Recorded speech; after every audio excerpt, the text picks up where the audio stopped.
Hi there, welcome to Michael Digital Service for a new video. Today in the series on how to create a stunning website, we are going to talk about the domain name, what is it and how does it work. Without further ado, let's jump into it.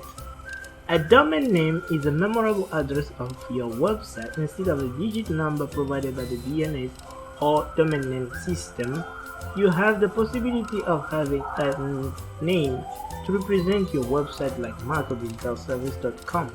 How does it work? Well, that's simple. Think of it like a home on a map. It will be difficult to find it without an address, right? So the domain name is the very address to your website. Without it, no one can reach your website. And there you have it.